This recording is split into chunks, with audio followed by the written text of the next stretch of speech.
again to Let's Talk Chemistry with Pastor Dan. We're going to do a titration lab, and I'm going to show you the lab.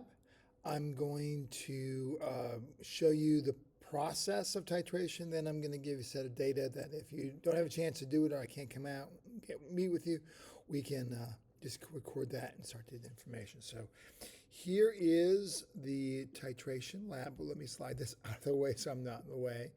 All right, so when you do your formal lab, you're going to want to change this into your own words. So rewrite this in your own words. This procedure can be done as is, where is. Let's make this a little bit better right here. So it all looks formal. There we go. You open it, you have to done in pen. You take one of the unknown flasks. So we have different concentrations for hydrochloric acid in flasks. We're going to measure out of that 10 mils. And the burette is going to have sodium hydroxide of 0.500 molar sodium hydroxide. We're going to have initial volume. We're going to have a final volume. The difference between that is how much we use. We have to get 3 to match within 0.5. And then once you have that in agreement, you do your titrations. You do the write-up like you're supposed to. All right, so let's pull up the video here. Right here we go. Now, I'm sorry, this is during COVID, so I've got that nice old mask on my face. And inside of the burette here, that's a sodium hydroxide. This is my 10 mils of hydrochloric acid, and there's already phenolphthalein in there. Here we go. So what I'm going to do, I'm adding a little bit. As I'm adding it, you're seeing it's beginning to neutralize. I swirl it to make it go away. Okay. Now it's getting close. What I do is every time it starts getting close, I look at the volume, mentally remember what the volume is, and then add a drop or two more and see what happens.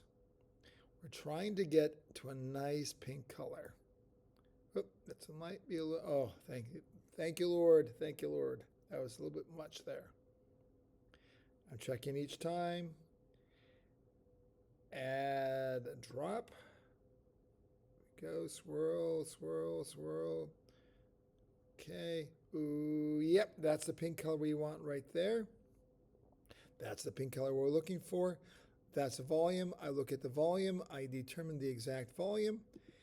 And then if we pull up, here is the data I got. One of the students I had. So we were looking at 10.0 milliliters of HCl, 10.2, and then 10.00. We started at 0.00, so ended at 1.25. So the difference there is 1.25. We started at 2.00 and at 3.20. So the difference there is 1.20. And the last one went 4.00 and at 5.25. Difference there is 1.25. All three of those within 0.5. So go back, look at the process for doing the titration. Make sure that's all set up correctly. Do the formal lab. Write up, type it up if you can, because that way you get the practice of doing a formal lab. All right, we are done. That's not too bad. Hopefully, take care. God bless.